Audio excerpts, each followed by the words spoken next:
What if I told you that one of America's most haunting cold cases wasn't solved because of a witness or a confession, but because construction workers accidentally uncovered a secret buried for 35 years? A 12-year-old girl walked into her home just days before Christmas. She was seen safely entering the house. She even answered a phone call minutes later. And then, there were no answers. No body, no suspect, no crime scene, only one devastated family and a mystery that refused to die. But when the truth finally began to surface, investigators realized they might have been looking at the killer for years without knowing it. This is the chilling story of Jonelle Matthews.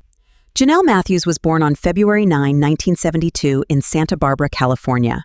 Her biological mother, though she initially tried to raise her daughter, Terry soon realized she wasn't ready to provide the life Jonelle deserved.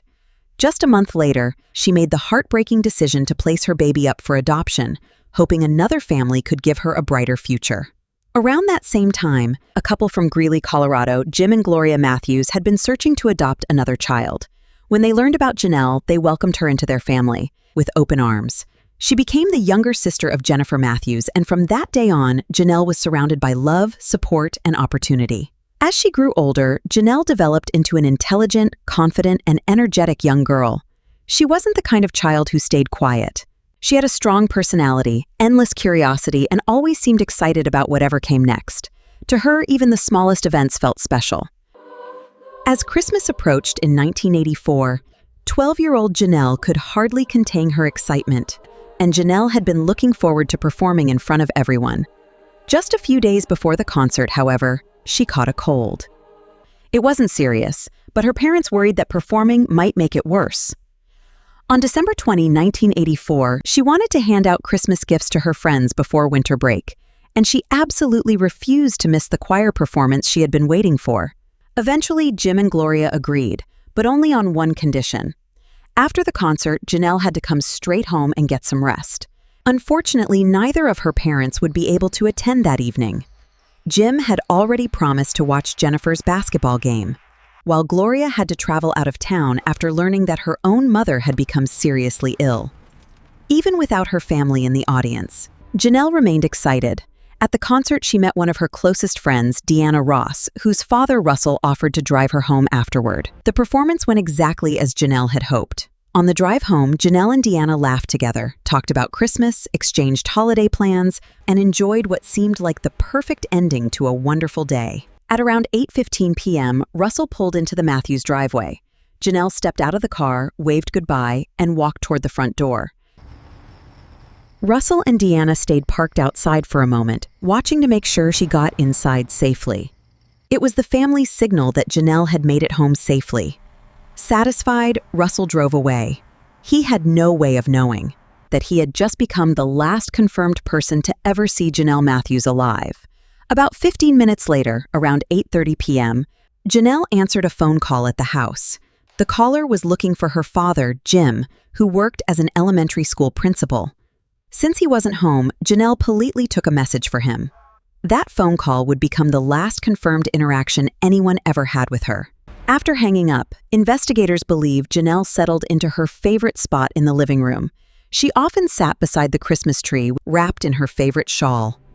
It should have been another quiet winter evening of one of America's most baffling disappearances. Before we continue, I want to ask you something. Based on everything you've heard so far, do you think Jonelle knew the person who took her? Or was a stranger watching that house long before she arrived home? Let me know your theory in the comments, and don't change your answer later. We'll come back to it once more evidence starts to emerge. Around 9:30 p.m., Jim Matthews finally returned home. At first, nothing seemed unusual. He assumed Jonelle might still be with friends for a few extra minutes. But as soon as he walked into the living room, something didn't feel right. The space heater was still running. Jonelle's favorite shawl lay neatly across the couch. Her shoes were placed exactly where she always left them. Everything looked completely normal, except for one terrifying detail. Jonelle was gone. Jim immediately searched every room in the house. He called Jonelle's name again and again, but there was no answer. A few moments, she was here, now she's not. Please, my daughter, she's 12. Okay, sir, what's your address? 12 Elmwood Drive. She was gone when I came back from work. We're on our way. At the Matthews home within minutes. Given the freezing December weather, they knew every second mattered. The first walkthrough of the house raised more questions than answers. There were no signs of forced entry. Nothing appeared stolen. There was no evidence of a struggle. It was almost as if Jonelle had simply vanished into thin air. Initially, investigators believed she had probably run away. But that theory immediately raised several problems. Jonelle had left behind her shoes, her coat, and everything she would have needed to survive outside on a freezing Colorado night. Her father insisted that made absolutely no sense. Jonelle wasn't the type of child to run away. She had been excited about Christmas. She had plans with friends. She was looking forward to a church Christmas presentation. And she even had a sleepover scheduled for the very next day.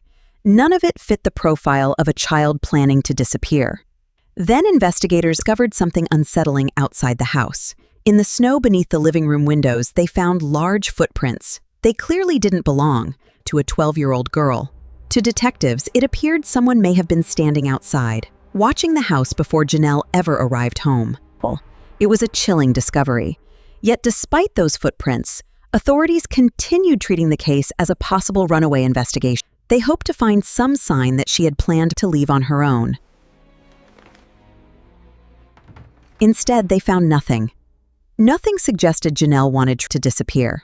As the days turned into weeks, the runaway theory became harder and harder to defend.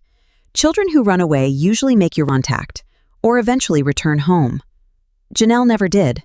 Investigators were forced to consider a much darker possibility. One of the first people they examined was Jonelle's biological mother, Terry Vieira Martinez, to rule out every possibility.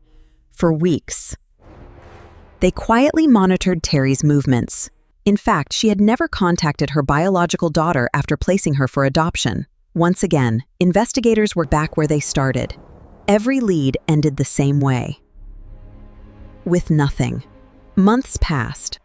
In January 1985, Jonelle's church organized a 24-hour prayer vigil that Jonelle would somehow return home. The family held onto that hope with incredible strength. Jim repeatedly said they would never stop believing their daughter was alive. As Jonelle's story spread across the country, it became one of the many heartbreaking child disappearance cases that shocked America during the 1980s. In March 1985, even President Ronald Reagan addressed the growing crisis of missing children during a public speech. While encouraging the media to help locate missing children, he mentioned Jonelle Matthews by name, bringing national attention to her disappearance once again. And the nationwide awareness? Nothing changed. The investigation slowly lost momentum. Missing person case was gradually becoming one of America's most haunting, unsolved mysteries. Years passed, but Jonelle Matthews was never found. In May 1985, investigators briefly believed they had finally caught a break. A portion of a human scalp was discovered on farmland in Weld County, Colorado. For Jonelle's family, it was a devastating moment. Gloria Matthews was asked to help determine whether the remains belonged to her daughter. After forensic testing, investigators confirmed the scalp was not Jonelle's. Although the result brought temporary relief, it also meant the investigation had once again reached a dead end. As the years turned into decades, every promising lead disappeared. No witnesses came forward. Eventually, nearly 10 years after she vanished, Jim and Gloria made one of the hardest decisions any parent could imagine. They had Jonelle legally declared deceased. It was a legal necessity. But emotionally, it changed nothing. Living in Greeley became too painful. Every street, every holiday, every familiar place reminded them of the daughter they had lost. Jennifer later moved to Washington. But no matter where life took them, they never stopped wondering what had happened to Jonelle. Then, after almost 35 years, in July 2019, construction workers uncovered something they immediately recognized as human remains. Soon afterward, DNA testing confirmed the unimaginable. The remains belonged to Jonelle Matthews, had been buried less than 15 miles from her home the entire time. For the Matthews family, the discovery was heartbreaking. It confirmed what they had feared for decades. Jonelle had never made it home. But for investigators, this discovery marked the beginning of a brand new homicide investigation. Despite decades underground, forensic experts made one critical finding. Jonelle had been shot. A bullet hole was still visible in her skull. The case that had once been treated as a mysterious disappearance was now officially a murder investigation. Jonelle's parents returned to Greeley one final time to lay their daughter to rest. But they still didn't know who had taken her, or why. That answer would arrive only a few months later, when investigators publicly revealed the name of the man they had quietly suspected for years, and what they uncovered about him. On September 13, 2019, the Greeley Police Department announced something that immediately reignited national interest in the case. He wasn't a drifter. He wasn't a career criminal. In fact, he had spent years involved in politics. He had run for lieutenant governor of Idaho and later campaigned for governor on multiple occasions. But investigators believed there was much more to his story. Back in 1984, when Jonelle disappeared, Pankey lived only about 2 miles from the Matthews family. Even more surprisingly, he had once served as a youth pastor at the same church the Matthews family attended. Yet when questioned by investigators, Pankey claimed he barely knew the family. He insisted he had only heard about Jonelle after she disappeared. But detectives soon discovered that several of his statements didn't match the evidence. Over the years, Pankey did investigators. He inserted himself into it. He claimed he had information that could help solve Jonelle's disappearance. But there was one condition. He wanted immunity before he would say anything. To experienced investigators, that was highly unusual. Then they noticed something even stranger. Years earlier, while discussing the case with police, Pankey casually mentioned that the footprints outside the Matthews home had been covered with a rake. There was just one problem. That detail had never been released to the public. Investigators immediately wondered, how could he possibly know that? At the time, they had no evidence strong enough to arrest him. But they never forgot that conversation. As detectives continued digging into Pankey's past, they uncovered more inconsistencies. He claimed he and his wife had left town on December 21, 1984, the day after Jonelle disappeared. But when investigators interviewed his former wife, Angela Hicks, her timeline was different. She told police the trip actually began on December 22, and that it hadn't even been planned in advance. According to Angela, when they returned home after Christmas, Steve became strangely obsessed with Jonelle's disappearance. He insisted she read newspaper articles about the case. Then, without explanation, he began digging holes in their backyard. Not long afterward, a vehicle stored on their property mysteriously caught fire. They painted an increasingly suspicious picture. Years later, another disturbing claim surfaced. After the tragic murder of their son in 2008, Angela recalled Steve making an unusual statement during the funeral. She remembered him saying, "I hope God didn't allow this to happen because of Jonelle Matthews." Steve later denied ever making that comment. But investigators documented every allegation as tension returned. Steve Pankey willingly gave multiple television interviews. Instead of avoiding reporters, he spoke at length about the investigation. But many viewers noticed something unsettling. His answers often wandered. He paused for long periods. He contradicted himself. Disappearance? He accidentally referred to it as a murder, even though, for decades, no one outside investigators knew exactly. Some believed it was simply a slip of the tongue. Others wondered, had he accidentally revealed knowledge only the killer could have known? By now, the investigation had reached a turning point.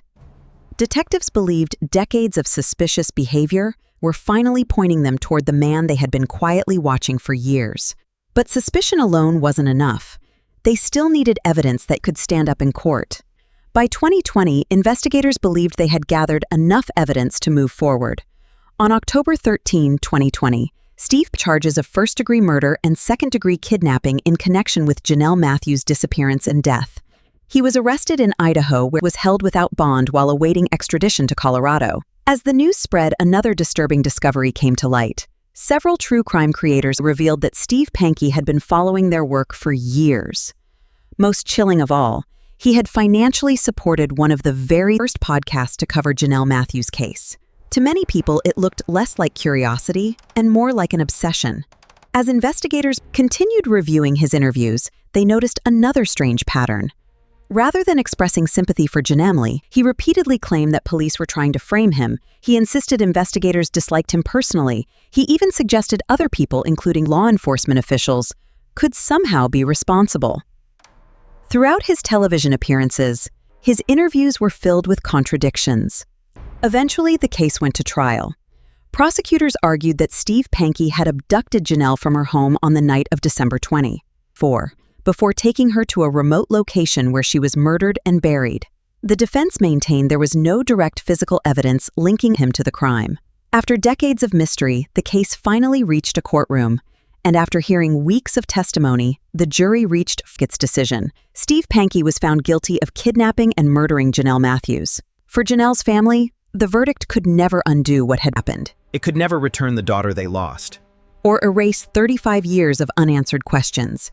But it finally gave them something they had been searching for since that cold December night. The truth. Jonelle Matthews was only 12 years old. She had come home after a Christmas concert, answered one final phone call, and disappeared forever. And although justice arrived painfully late, it proved something important. Time can hide the truth, but it doesn't always erase it. Others wait silently until one overlooked clue, one unexpected discovery, or one mistake that even after decades, victims deserve justice, families deserve answers, and no case should ever be forgotten. If you enjoyed this documentary and want to see more real cold cases, unsolved mysteries, and true crime investigations, make sure to subscribe to the channel and turn on notifications. Sometimes, the darkest secrets stay buried for years until someone finally uncovers the truth.